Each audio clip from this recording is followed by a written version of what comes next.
I'm here today with Simon Fish. And Simon, thank you very much for joining. I've been looking forward to having you on this podcast. Gary, thank you for having me. It's a great opportunity. And I have so many things to ask you today, so it'll be hard. I'll have to be selective just to make sure that we make the most out of our time. But Simon, I want to start with some of the basics. I've had an opportunity to know you for many years, and I know probably more about your background than a lot of the audience out there. And I want to learn a bit more about sort of Simon's upbringing, a little bit from childhood and to the early stages of your career. Well, Gary, thanks for the opportunity. You and I first met over a discussion over South African wine, if I recall correctly. You do. That is my background. I was raised in Southern Africa. Most of my education was there, undergrad and law school. And I started my career as a young trial lawyer, as a barrister at the bar in Johannesburg. From there, it was during the bad old days, the height of apartheid South Africa. I decided I wanted to pursue my career elsewhere, and I moved to the United States, where I requalified as an American attorney, joined a big international US-based law firm, which in Washington, and that took me to London. And after a number of years in private practice, I was intrigued by an approach I received from Royal Dutch Shell. I joined them and had 12 or 13 very rewarding years, which took me to a number of different countries, different roles, principally in law, but not always in law. And we ended up in Canada on a 3-year assignment. We fell in love with the country. I left Shell and was approached by a large international mining company. So I had a number of years as a mining executive, and then from there I thought, how hard could banking be? And so I joined Bank of Montreal, following an interesting approach from them, and that was just prior to the financial crisis. Right. So an interesting time to get into banking, and I've just concluded my career. 15 very rewarding years with Bank of Montreal. And that really brings us to today, I think. It does, and what a rewarding career indeed. And you covered the biggest sectors in Canadian economy: energy, mining, finance. So you really can speak to the Canadian economy on all aspects. Simon, a lot of the time growing up and through our career, we have people that have been pivotal to our lives. Yes. Who would you say has been one, and I don't mean to limit you to one, feel free if there has to be more than one, but that was pivotal to whether to your career or evolution as a person? Well, I think our parents have an enormous effect on shaping all of our careers. There's nothing unusual about that. And I think very fortunate in that regard. But more broadly, I think there have been a number of individuals who have had an important influence on shaping my career and providing direction and so on. No one in particular, but all of them together. I think of my early days as a young lawyer and still wearing short pants at the bar in Johannesburg. I worked with some extraordinarily principled, brilliant individuals there. One of the lawyers who was in Mandela's legal team, I think, impressed upon me some basic notions that I think all lawyers should notions of justice and fairness and how we conduct ourselves. Made an enormous impression on me at the time. I worked for a senior partner at the U.S. law firm Deckett, who really drove home the importance of client service and quality of work product and so on, and just those basic disciplines that I think we all need to learn at some point. And then, in my sort of corporate career, I really had the privilege of working with some extraordinary CEOs. I think I probably reported to 6 or 7 different CEOs over the course of my career. All had slightly different styles, all slightly different backgrounds, but all had a number of sort of important things in common, and either consciously or subconsciously, I think you learn from that. Interestingly enough, probably the least qualified in terms of academic accomplishments of them might be the CEO from whom I learned the most, and he really impressed upon me the importance of leadership and the importance of developing leaders, something that I think I've tried to continue with. And Simon, I think I'll want to get back to that a bit more, because that's such an important concept of how to impress leadership and how to develop leaders effectively. Right. And I think I witnessed that in some of the years that we've known each other, and it is something that to this day people still speak about Simon's cultivation of future leaders. But it'll be something we'll spend a little bit more time on. But just in terms of the career path, you had been a GC in 3 different sectors after many years in private practice. How have you seen the evolution of the general counsel role over the years? And if people are aspiring to be general counsel or are senior in-house counsel currently and looking to do that, what should they be mindful of? Yes. A number of years ago, I was interviewed, and I said something somewhat flippantly, and I think that's all they ever picked up from that interview. I said something like, the in-house lawyer, the inside lawyer, the general counsel, the position is no longer the refuge of the indolent, or something like that. They liked that, and I thought, oh, what a terrible thing to have said. But there's clearly been a transition, certainly over my 30 years. And it also, and the role of lawyers and the way we view ourselves as much as anything differs slightly in different parts of the world. I think there was certainly a time when lawyers saw themselves as simply the legal advisor to the business colleague with whom they were working with. I think since then, though, it's definitely transitioned to a role where we see ourselves as very much more as the business partner, sharing in some of the risks that arise within the business context, and being just as responsible for the business outcome. So, giving advice is only the start. Giving legal advice is just the start of the exercise. It's really following through on that advice and being accountable for the consequences, which are just as important. And and as general counsel, and as lawyers generally, I think we wear a number of hats. There is the true legal advisor, sometimes I think described as the trusted advisor, which I think if we do our jobs well, we will earn that trust. There is a little bit of the gatekeeper aspect to it. I like to think of it as much as being the conscience of the company. Nobody owns that in its entirety, but every now and again, it takes the courage of somebody in the room to speak up and talk about not only doing what is legal, but doing what is right. That's an expression that we like to use sometimes. So I think you see lawyers, to answer your question directly, in taking a more active role in the businesses in which they're involved, and taking a broader sense of accountability and responsibility for the general strategic direction of a company. Absolutely. And Simon, not only doing what is legal, but also what is right, I think that will resonate with me. Very important. Now, a lot of our listeners are business executives that will have in-house teams reporting to them. What advice would you have for business executives on how to engage in-house counsel and empower them appropriately?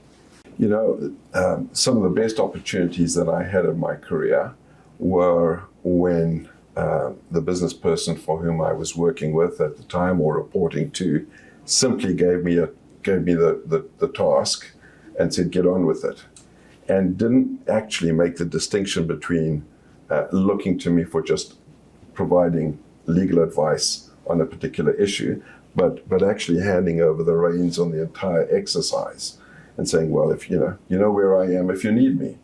And And so empowering your lawyers, your inside lawyers, I think is enormously liberating. That's how individuals grow, and it sends a very powerful message that you have a high degree of confidence in their ability. Obviously, that's something that has to be earned and never taken for granted. But I think looking to one's inside counsel for more than just pure legal advice is something something that I think the better business partner knows intuitively and doesn't need much encouragement to do. I can completely appreciate that. So, Simon, when we think of the evolving role of general counsel, yes. and now I'm getting back to the point you made earlier, we have to think of our legacy, who's going to then succeed us and actually be able to continue on the vision, etc. You've been known for your cultivation of future leaders. What was your approach to that, and what led to some of the success? And I mentioned this sort of for all the rest of our audience that doesn't know you as well, knowing that many people that came, and I can speak to a lot of them that I actually know personally from the years at BMO, that are now GCs and leaders in many other organizations. But what were some of the methodologies that you followed in order to achieve this, and what led to that success? What advice would you have for current GCs? I think it starts with an idea that you have, and then building on that. My idea was always to have the most capable, the best legal group on the block. Absolutely. And there should be no reason that you should aim for anything less. And so it was always important to me to attract the best possible lawyers that we could. We attracted lawyers from that had come out of the most rigorous law schools, that had been recruited by the top law firms, that had roles that were demanding and that were interested in individuals who had a business bent, the right sort of aptitude as well. So we essentially surrounded ourselves with individuals who were highly capable, had the right sort of business nous, and then we were just looking for the right sort of interests and motivations and really skill sets, I suppose. So there was no shortage of talent around me, is really what I should have said. And then the whole idea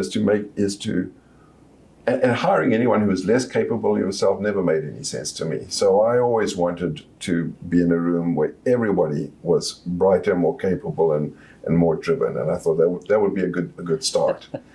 And then thereafter, giving these individuals the opportunities to succeed, more importantly, the opportunities to fail.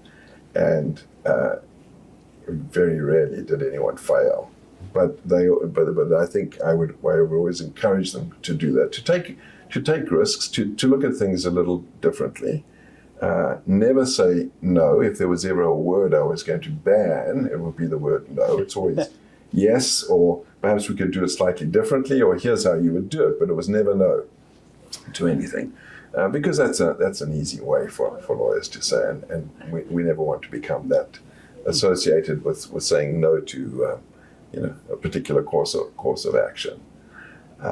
And so I think surrounding yourself with highly talented people, giving them the opportunities to succeed and fail, moving them into different roles. We will hire litigators, and I would say when you leave here, you're going to take on all sorts of, you'll be a transactional lawyer, and you will do this, and your career will involve moving countries, and it'll involve ideally taking on non-legal roles, right, taking on business roles. And if you don't succeed, but always underwriting that, right, saying, if you don't succeed, as in this particular role, we'll take you back into this. So take a chance 100%. on that.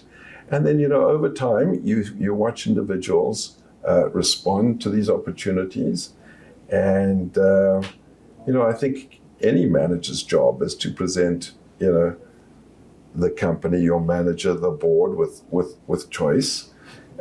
We never really pick our successes, but if we do our jobs properly, we will provide them with an option of a couple of very capable individuals, and it's up to them. So a little bit of that is the answer. I had, at the risk of going on a little bit, it was always my, I think we've all seen or read the book Moneyball. Yes.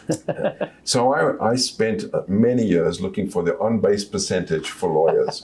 What was the single measure, the single metric that would help identify which lawyers would really succeed, particularly in the corporate environment? Right. Because we've taken lawyers from the greatest law schools who've worked for the most important and significant law firms. You've brought them to work for your company, and they have underperformed for one reason or another. So it wasn't solely a question of intellect or academics or training that was the key to success. It had to be something more. And I've discussed this with many of my counterparts at other companies over the years. I failed in finding out what that single measure would be. I think it really is a mixture of things, but I haven't given up hope finding what is the on-base percentage for lawyers. Well, one metric may be hard, but what are the main ingredients for the success?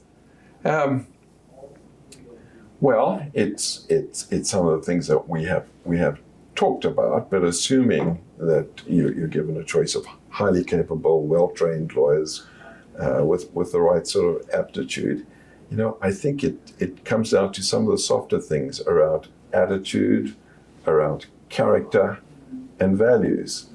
And, it's harder to identify those at the outset. Some people are better than others. But I think I'd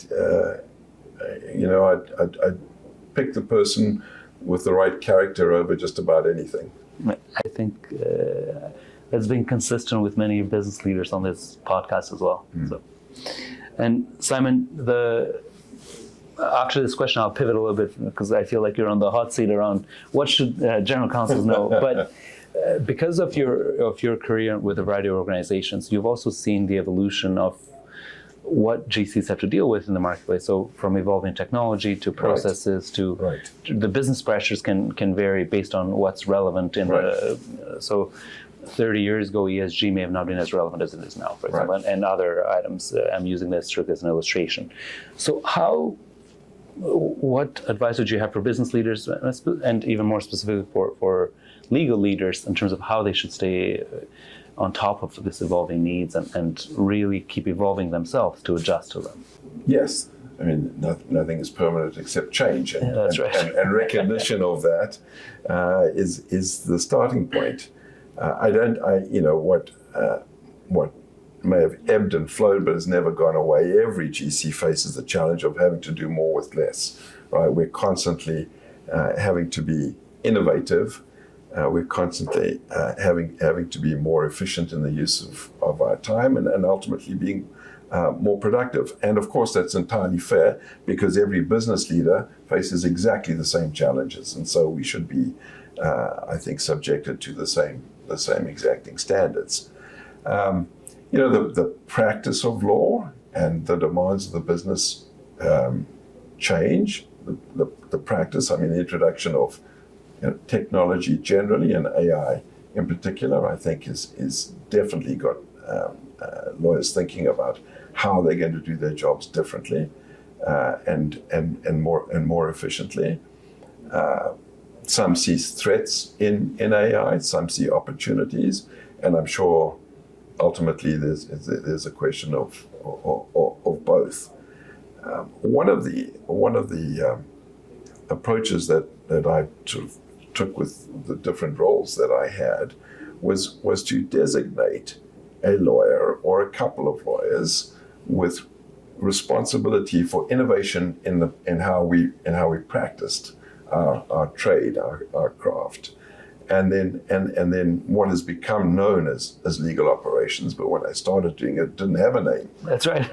And I would always threaten all the lawyers around. I said, if I had to fire everyone, there were only 2 lawyers that I was going to keep. That would be my head of innovation and my head of legal ops. I said the rest can all be purchased, because I think those roles are critically important to the success of any inside legal group. And I think we would take an approach where we would take transactional lawyers or litigators and put them in those roles for a period of time. They would and then let them go back into different positions.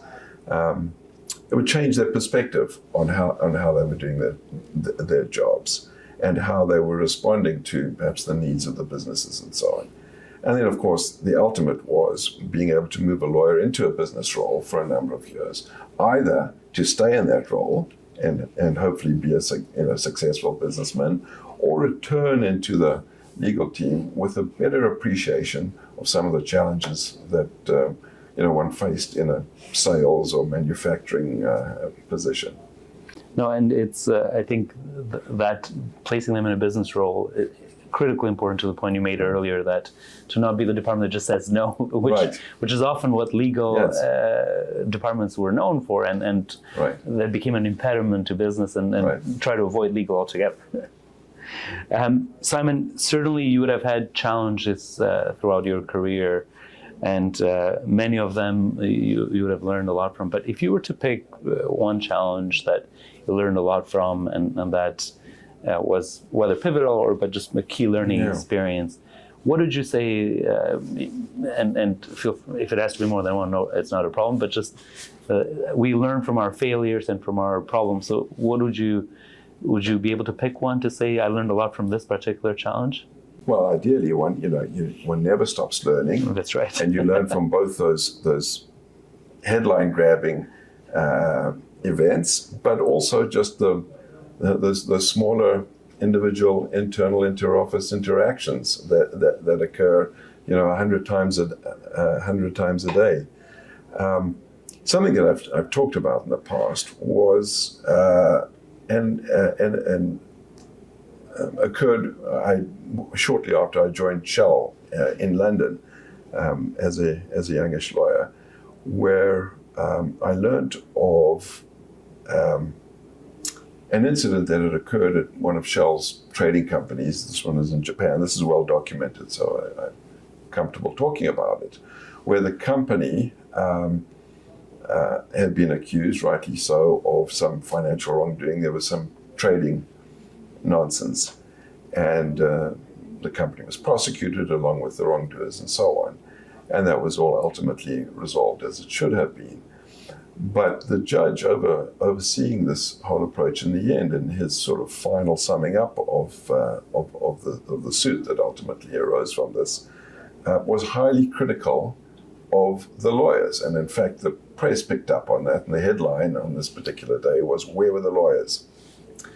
And it wasn't that the lawyers had done anything wrong, it was actually that the lawyers were absent from really being engaged in this particular case. And he was referring to not only the company's inside lawyers, but he was talking about its outside legal advisors as well, who he felt that had they been more engaged in this particular issue, it may never have arisen. And it always impressed upon me this broader responsibility that we as lawyers have, right? We've all heard the expression, my job is not to tell you what's legal, it's also to tell you if what you're doing is stupid or what's right. And in particular, call out something that's just plain stupid. Right? We shouldn't be shy from saying that. We sit there, we see so much, and yet I think perhaps it's a desire to play our position on the field. We constrain ourselves. Well, what I learned from this particular case was if you see something stupid, speak up and talk about it. And do it ahead of time before it becomes a big issue. Absolutely. And Simon, you touched on something that I was going to get to, so this is a great pivot point. How can external counsel, and I know this is a big topic, but to the extent that you want to dive into it, how can external counsel support in-house counsel in the most effective way? What are some of the in the most effective interactions you've seen throughout time with external counsel supporting you and your organizations? What have been the best ways they've done so, and that should be a piece of advice to any people from private practice listening? Right. Ultimately, when the relationship between the inside lawyer and the outside lawyer are working well, it really is a partnership. Absolutely. And I think, and it takes time for that partnership to develop. But I introduced some years ago in our terms of engagement, not only the standard terms that you would expect to see, but a whole bunch of provisions that basically said to the law firm, not only is your obligation to give me legal advice, but if you see things that trouble you, you have an obligation to speak up. Right. And so if you're dealing with it, and that was uncomfortable for a number of law firms initially. I think it's now become sort of quite commonplace for that to happen. But I said, it's important. It's important to me. It's more important to my boss. In fact, he's not going to make the distinction between the advice I give him and the advice you give the company, or that you give me. And so looking for those sorts of distinctions are unhelpful. You're part of the advisor. You're part of this very important partnership, and so applying the same sort of standards towards each other was highly important. So I think if the outside lawyer understands that, the sooner they do, the better, and that helps cements that relationship. I think outside counsel can be enormously helpful, though, to inside counsel in many other ways. For sure. There is a mentorship role there, and I certainly have learned a great deal from the many fine senior partners that we have at some extraordinary law firms in this country, and I've never been shy to pick up the phone or chat to them about it, and that not only cements a relationship. I think we can learn a lot from that. And Simon, I'll ask you a bit more specific question along these lines. You have firms that have multiple areas of practice, Yes. and those support organizations in many ways. And sometimes they may not be as well coordinated internally to give you that advice around, tell me what I should know, and make sure your various people are coordinated around this effort. Right. What advice would you have for firms coordinating sort of efforts on various fronts with different areas of practice, labor, employment, securities, things that don't have very little to do with one another in most of the time, but that within the same firm can provide great value if coordinated to the client? Well, an approach that we took that I thought was enormously helpful to us was identifying the particular roles between the company as the client and the law firm right up front. For example, I always wanted let me call the person a partner in charge, let's say of the BMO or the Shell or the Vale account. The partner in charge to be someone who actually wasn't providing legal advice. And in fact, if they knew nothing about banking or mining or oil and gas, that was fine too. Because I wanted to be able to go to that partner and say, you have Chuck or you have Peggy Sue advising us on these different areas, and it's not working. Right. Or the quality of the advice is not right, or there's just something in the relationship. And so I was and so I'm coming to you to solve it. I could raise that, or your fees are too high. Right. Or it could be any one of any number of law firm client issues. But I would raise it all the time with a single person who actually had nothing to lose because he or she weren't advising us Right. on the substantive matter. And we expanded that. So over time, I would go to the senior partner and say, this partner in charge position is a really important one. From now on, really, we want to see a diverse candidate in that position. And we used our buying heft to insist that high potential women or persons of color were given that opportunity to take that on. And I think it was good for us. I think it hopefully assisted them in their own careers. Of course, we were always given highly talented individuals, but this would help, I think, in just giving them a little more prominence and accountability, and we were never let down in that regard.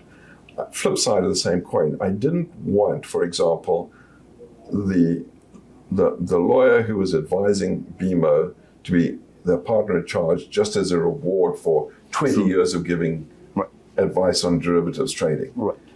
He or she may have been a great derivatives lawyer, and the advice may have been terrific, and in fact, I'm sure it was. But that's not why you got this role. Right. In fact, if you were, a lawyer from the health sector doing litigation, that might make you the ideal candidate to be the partner in charge. For sure. And I think the key takeaway is have a role that plays a quarterback internally with enough discretion that they can go and reassemble teams to cater to the clients.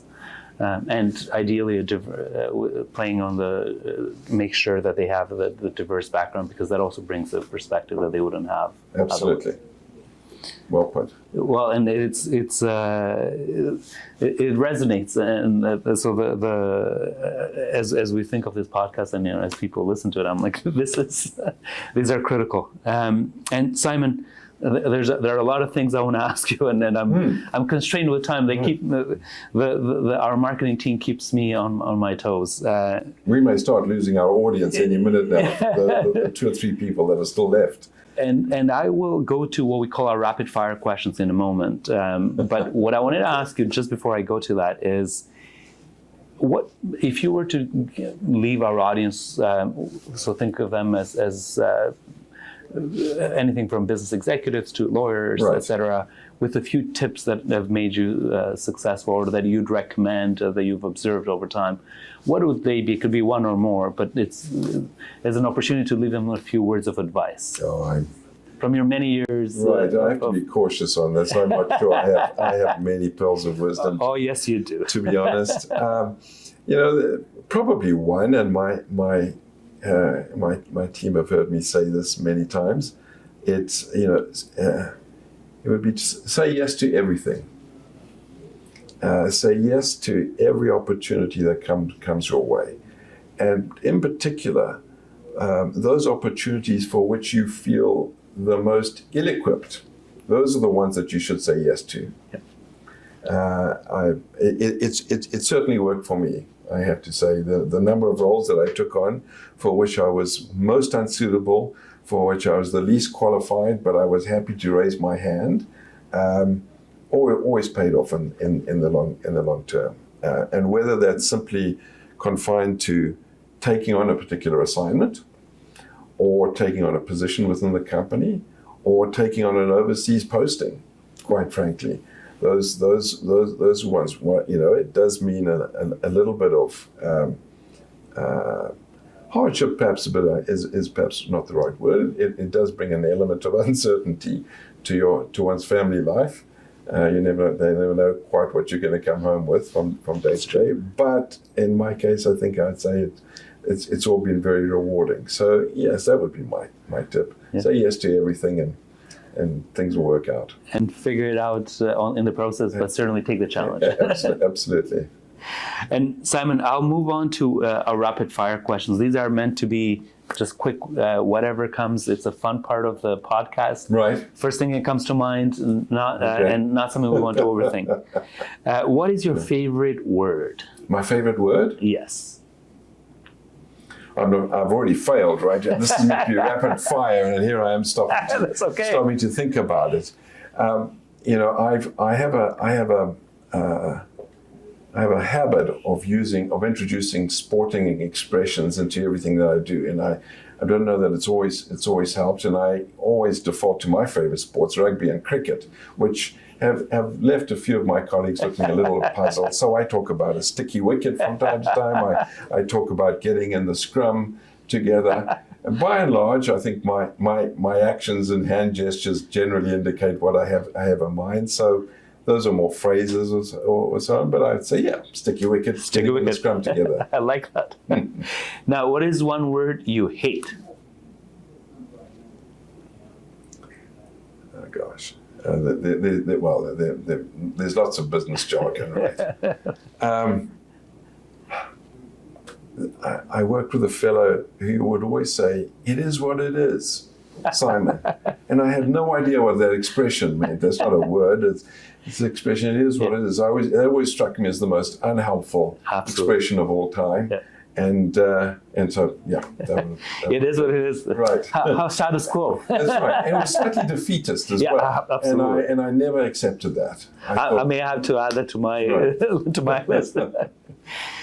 What is your favorite word in another language, if any? Lekker. Lekker.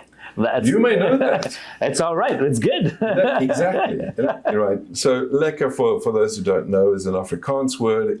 It has multiple meanings. That from nice, it's great. It may refer to how you might feel or something that you're eating. That's it's right. Lekker. It may, yeah. It's probably my favorite Afrikaans word. Okay. Good. After baie dankie, which means thank you. Yes. Lekker is one of those words. And Simon, is there a word that you have a hard time pronouncing? And again, if any. I mispronounce words all the time. I just continue with them. So I don't know. So I think the answer is no. I get accused of the same thing. Right. I'm not shy to mispronounce things. And what would be one word to describe yourself by? Competitive. I would agree that a lot of what you've achieved is because of that competitiveness. I would sometimes, in trying to invoke a sense of competition, I would say to members of my team, I say, just think about your counterpart at a different organization, and think about what they're doing today. And I say, I get up every morning and I think of David Allgood. You won't mind my telling you this. David was my counterpart at RBC for many years. I'd get up and think, well, David is still sleeping and I'm getting into the office ahead of him, and he's still not doing this and I'm doing that. So it always helped, I think, to sort of personify your opponent. Absolutely. Right down to an individual, and then compete at that level. Anyway. And Simon, because I like your sporting references, yes. There was one time, tell me about a sporting reference where they asked this athlete, right, and he's like, I only take Christmas Day off because of his competitor saying that even he takes Christmas, or I take half a day on Christmas Day. And I forget who the athlete was at the time, but that stuck with me. It's like, hey, if who you're competing against at an Olympic level is practicing all the time, you can't skip a beat.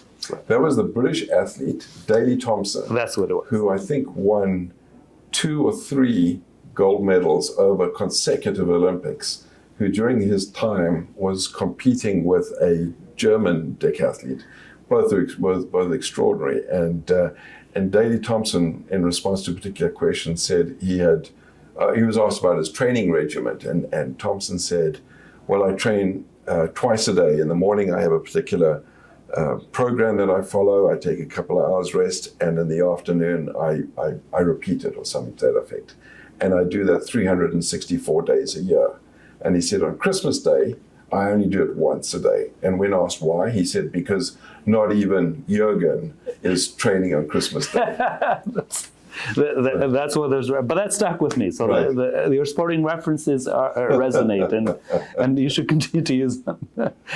Simon, I really appreciate your time today. It's been great having you on the podcast. And like I said, there were many more things I wanted to ask you, but for the purpose of keeping the podcast length at a time that people could consume during a commute or during a short walk, I thought this would be worthwhile.